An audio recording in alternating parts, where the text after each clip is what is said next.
खासदार वर्षा गायकवाड आपल्यासोबत आहेत. आपण त्यांच्याशी बातचीत करणार आहोत.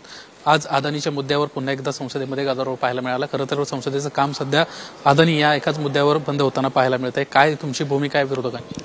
असं आहे की यासाठी आम्ही सगळ्यात जास्त गदारोळ करत आहोत की हा ठपका जो टाकलाय हा अमेरिकेने टाकलेला आहे आणि अमेरिकेच्या ज्या कॉन्सुलेटने हा मुद्दा उपस्थित केला आहे की 2000 करोडचं जे आहे डॉलरचं त्या ठिकाणी भ्रष्टाचार झालंय, त्या ठिकाणी जे आहे ते ब्राईब देण्याचं काम झालेलं आहे. ही मोठा आरोप आहे आणि मला असं वाटतं की ज्या वेळेला इंटरनॅशनल लेवलला देशाची प्रतिमा लागलेली असते तेव्हा देशाची प्रतिमा कशी डागळू न देता कशी चांगली ठेवता या दृष्टिकोनातून कारवाई होणं अपेक्षित आहे. या प्रकरणाची जॉईंट पार्लमेंटरी कमिटीच्या माध्यमातून चौकशी व्हावी, त्यांच्यावरती जे आहे ते त्या ठिकाणी कारवाई व्हावी ही अपेक्षा सर्वसाधारणपणे आमची ॲज अ सांसद म्हणून आहे.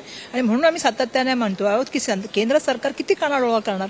हिंडनबर्गचा एक रिपोर्ट आला, त्याच्यानंतर ती सेबीकडे दाखवण्यात आली, सेबीवर प्रश्नचिन्ह निर्माण झाले दुसऱ्या रिपोर्टच्या माध्यमातून, त्याला कानाडोळा करण्यात आला. माधवी बुचूंवरती इतके मोठ्या प्रमाणामध्ये आरोप झाले, त्यांची कुठेही बदली करण्याचं काम झालं नाही, उलट त्यांना अभय देण्याचं काम झालं. हे सातत्याने जे आम्ही बघत आहोत याच्याविरुद्ध आमची खरी तर लढाई आहे की एक आहे तो सेफ आहे, नारा कोणासाठी होता, सेफ कोणाला करण्याचं काम आहे, नाही एक तो व्यक्ती कोणी ज्याला सेफ करण्याचं काम चाललेलं आहे. म्हणजे आम्ही सातत्याने बोलतोय त्यांच्यासाठी. म्हणजे आमचं तर आता म्हणणं आहे की मागील सरकार पण त्यांच्यासाठी निर्माण झालं होतं काय, कारण मागच्या कॅबिनेटमध्ये जे निर्णय झाले, ज्या जमिनी दिल्या गेल्या, जिथे नॉन डेव्हलपमेंट झोन आहे, जिथे फॉरेस्ट आहे, जिथे मँग्रोव्ज आहेत, त्याच जमिनी दिल्या गेल्या. ज्या जमिनीला कारशेडला विरोध तुम्ही केला तीच जमीन तुम्ही अडाणींना दिली. म्हणजे एका तऱ्हेने हे सगळे जे सरकार बनत आहेत की कोणाच्या बनली जातात हा पण प्रश्न जनतेला उपस्थित केलेला आहे ना. त्यामुळे आमचं म्हणणं एवढंच आहे की ज्या वेळेला एखादं कॅनडासारखा देश असेल, अमेरिकेसारखा देश असेल किंवा इतर जे देश आता प्रश्नचिन्ह निर्माण उभं करायला आलेत तरी तुम्ही लक्ष दिलं नाही, त्यांचे कानाडोळा करणार. म्हणजे तुमचा सरकारी संस्थांवर विश्वास नाही, फॉरेनच्या एजन्सीवर विश्वास नाही, फक्त एका व्यक्तीसाठी आपण सगळं सरकार चालवतोय का. म्हणून आम्ही आज त्या ठिकाणी सांगत होतो की याच्यावरती चौकशी व्हायला पाहिजे, याच्यावरती चर्चा व्हायला पाहिजे आणि जॉईंट पार्लमेंट कमिटीकडे ही पूर्ण चौकशी गेली पाहिजे. मागचं सरकार अदानींसाठीच बसवलं होतं का असा तुम्ही उल्लेख केला. आज नव्या सरकारची मुहूर्तमेढ रोवण्याची शक्यता आहे. केंद्रीय गृहमंत्री अमित शहा यांच्यासोबत देवेंद्र फडणवीस, अजित पवार आणि एकनाथ शिंदे यांची बैठक पार पडते.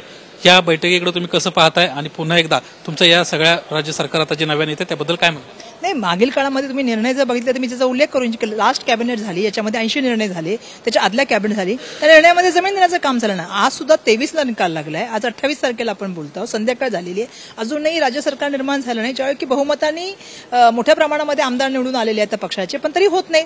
याच्या मागचं कारण काय?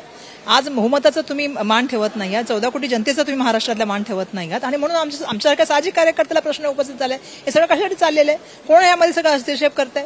मला वाटतं आज ते लोक आले आहेत, बघू आज काय होतंय की नाही, त्याचं काय ठरतंय की नाही निश्चित, पण हे बरोबर नाहीये. महाराष्ट्रामध्ये मला जनतेला सुद्धा हा प्रश्न पडला असेल की आम्ही बहुमत देऊन सुद्धा जर सरकार निर्माण होत नसेल तर अशी अशांतता म्हणा किंवा जी सुरक्षाची भावना आहे महिलांमध्ये किंवा जनतेमध्येच, तो प्रश्न मोठा निर्माण झालेला आहे. आता काल तर मला वाटतं मी त्यांचं बघितलं एकनाथ शिंदे साहेबांचं स्टेटमेंट, ते तर मला असं वाटत होतं, ते सांगत होते की आम्ही डरेंगे नाही, आम्ही लढणारे माणूस आहे, आम्ही घाबरणारा माणूस नाही, आम्ही हताश होत नाही. पण चेहरा तर पूर्ण हताश होता, बोलताना ते वाटत होते की पूर्ण हताश आहेत. त्यामुळे मला पूर्ण खात्री आहे की ज्या तऱ्हेने त्यांच्या स्टेटमेंट करून घेते त्याच्या मागचे काही खूप कारणं असू शकतील, पण या 5 दिवसामध्ये सरकार निर्माण होऊ शकण्याचं हे जे पातक आहे हे नक्कीच त्या ठिकाणी जे आहे त्याच्यामागे हातभार कोणाचा आहे, त्याच्यामागे कोण पाठीमागे अदू शकते हे पण तपासलं गेलं. अदानी असू शकतात, का नसू शकतात. आजकाल महाराष्ट्रामध्ये आणि देशामध्ये सगळं सरकार कोण चालवतं हे काय सांगायची गरज आहे? महाराष्ट्रात बहुसंख्येनं जे सरकार आलं, तुम्ही आता त्याचा उल्लेख केला, ही परिस्थिती महाविकास आघाडीच्या बाबतीत घडली असती, मात्र काँग्रेसचा अत्यात्मविश्वास नटला, अशा पद्धतीची टीका अंबादास दानवेंना काँग्रेसवर केली.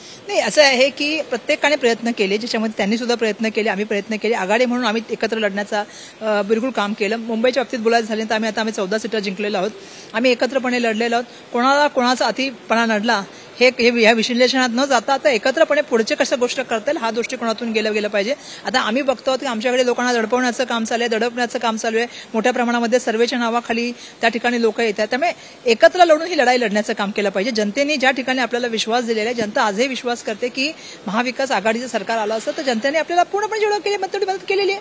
आता जे आलेलं आहे त्याचं आत्मचिंतन करून पुढे गेलं पाहिजे असं माझं त्या ठिकाणी म्हणणं आहे. आपण पाहतोय वर्षा गायकवाडांना स्पष्टपणे प्रतिक्रिया दिलेली आहे की आत्मचिंतन करण्याची गरज आहे. आता नेमका आपण कशामुळे पराभव झाला या गोष्टी पाहिल्या गेल्या पाहिजेत. आता उगाच पराभवावर टीका करण्यात काही अडचण नाही, अशा पद्धतीची प्रतिक्रिया वर्षा गायकवाडांना दिली आहे. निलेश बुधावले, एबीपी माझा, मुंबई. एबीपी माझा, उघडा डोळे बघा नीट.